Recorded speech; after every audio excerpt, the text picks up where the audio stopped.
Shalom, bien-aimés dans le Seigneur, que Dieu vous bénisse.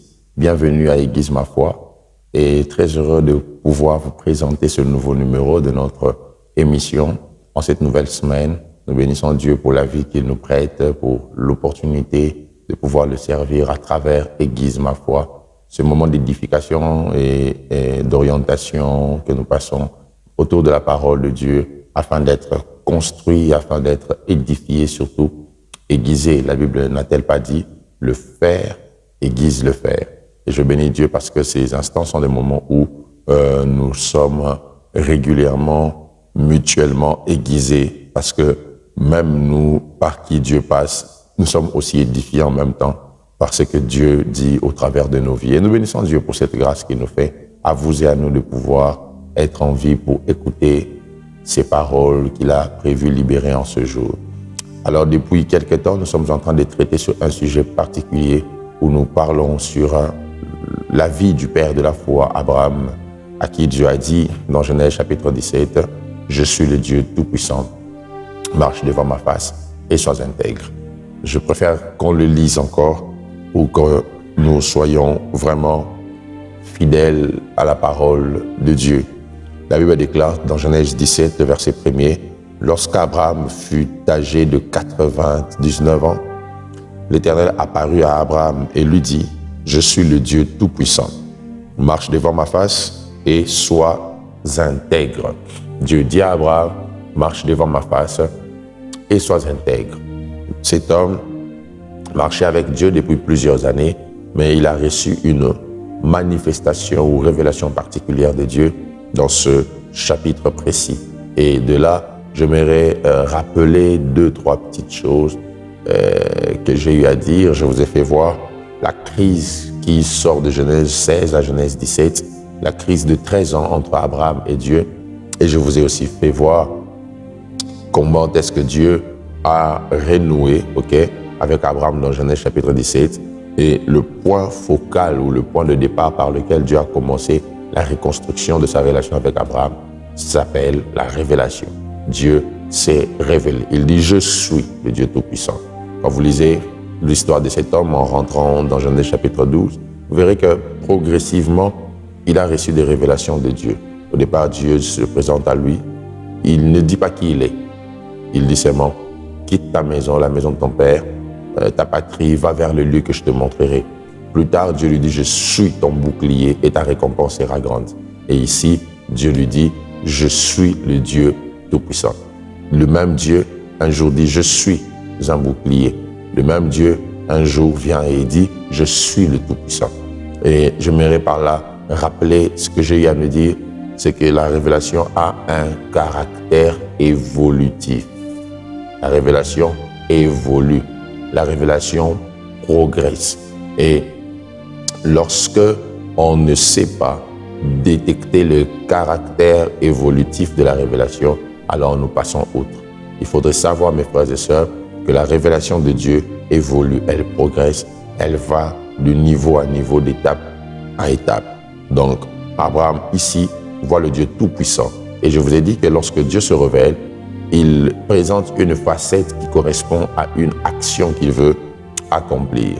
Dieu voulait donner une postérité à un homme devenu vieux et Dieu a utilisé la facette de la toute-puissance pour montrer à Abraham ce que je suis, je vais le manifester en vous rendant puissant malgré que vous avez perdu la puissance.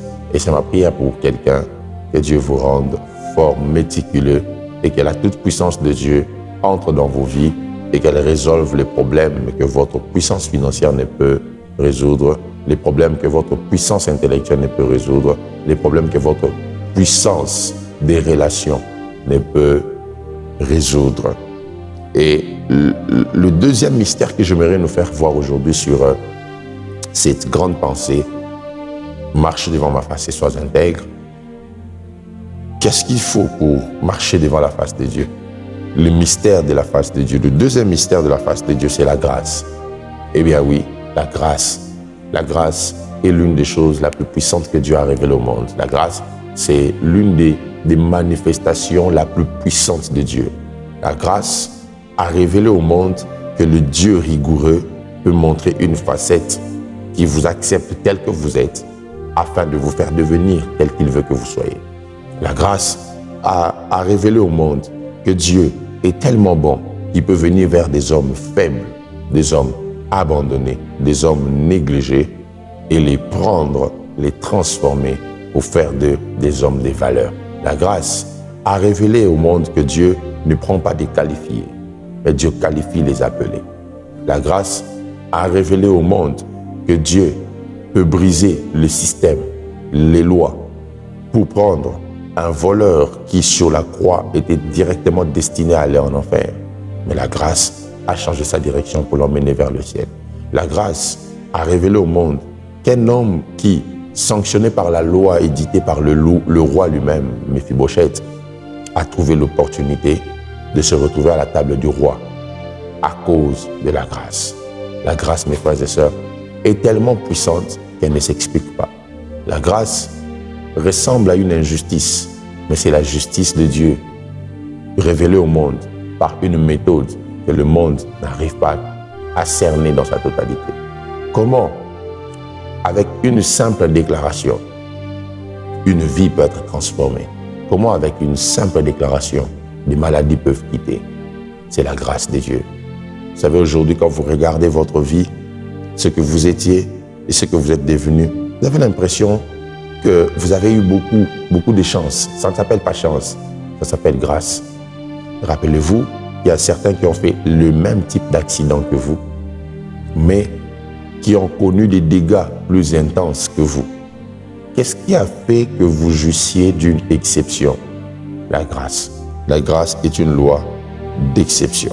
Parce que, en vrai, Dieu devait dire à Abraham, selon la rigueur du Dieu de la loi, il devait dire à Abraham, sois intègre pour marcher devant ma face.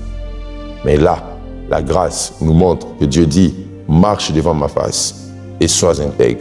Donc ici déjà, c'était l'ombre de la grâce parce que dans l'ancienne alliance, les choses ne fonctionnaient pas comme ça. Il fallait se sanctifier, être correct pour voir la face de Dieu. Mais Dieu dit à Abraham, non, vois la face et la face te rendra intègre.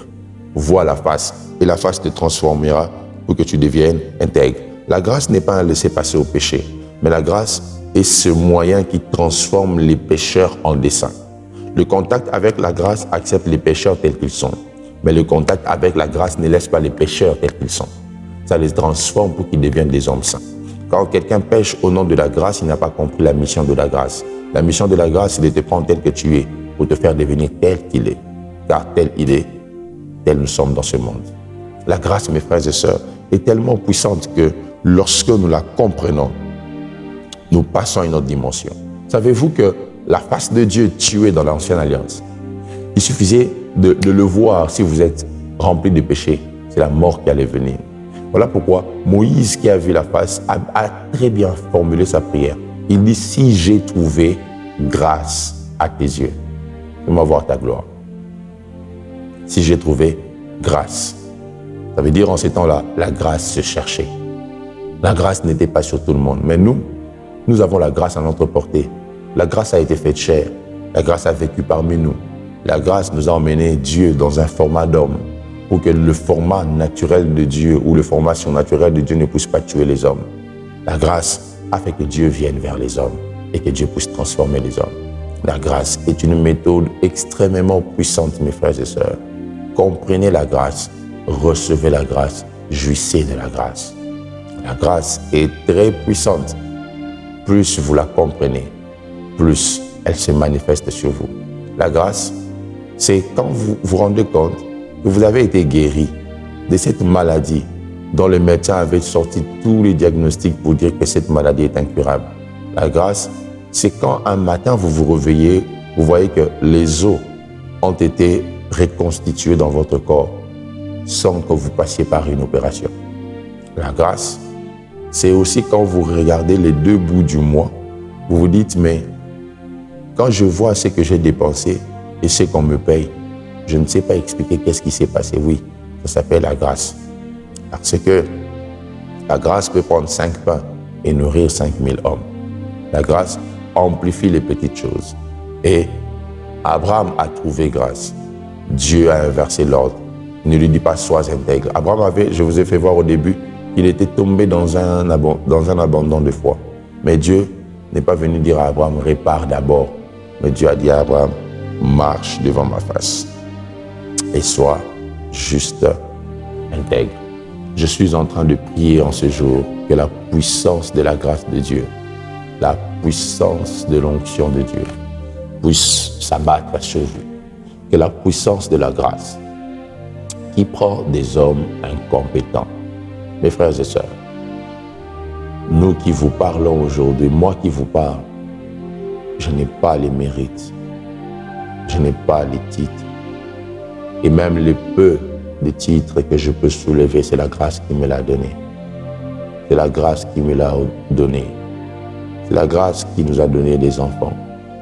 C'est la grâce qui nous a donné le mariage. C'est la grâce qui nous a donné le peu que nous avons. Et nous croyons que la grâce peut donner plus que ce que nous possédons en main. Alors, qu'est-ce qu'on fait quand on trouve grâce? On célèbre la grâce. On reconnaît la grâce. On dit oui, merci de nous avoir fait grâce.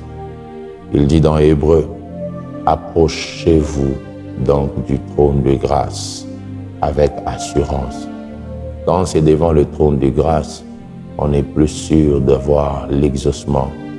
Le trône de grâce diffère du trône de justice. Devant le trône de justice, Dieu vous donne la mesure équitable, ce qui vous revient, ce qui correspond à vos efforts. Mais devant le trône de grâce, Dieu peut prendre le peu que vous avez et l'amplifier. Puisse Dieu ce matin vous faire totalement grâce. Puisse Dieu ce matin vous accorder la grâce de faire ce mouvement et de vous rendre compte que la jambe qui était dysfonctionnelle vient d'être guérie. Puisse Dieu ce matin vous accorder la grâce d'être contacté pour le travail. Puisse Dieu ce matin ou ce soir, ça dépend de l'heure à laquelle vous nous recevrez, répandre sa puissance par sa grâce, afin que tous ceux qui sont connectés au son de ma voix puissent recevoir des exaucements à leurs prières. Autant nombreux que vous êtes, la grâce n'a pas de limite. Le stock de grâce est énorme. Je prie afin qu'il y ait un déploiement de grâce. Je prie afin qu'il y ait un déferlement de la grâce. Je prie afin qu'il y ait une explosion de la grâce de Dieu. Que la grâce coule, que la grâce crie, que la grâce parle en votre faveur au nom suprême de Jésus qui nous a apporté la grâce, au nom suprême de Jésus qui a exprimé la grâce dans sa plus haute expression. Soyez guéris de vos maladies, soyez touchés par l'Esprit, soyez visités, soyez vous-même étonnés de comment est-ce que Dieu fera les choses par sa grâce. Dans le nom de Jésus, que j'ai ainsi prié. Amen. Que le Dieu de grâce vous fasse grâce. On se retrouve au prochain numéro.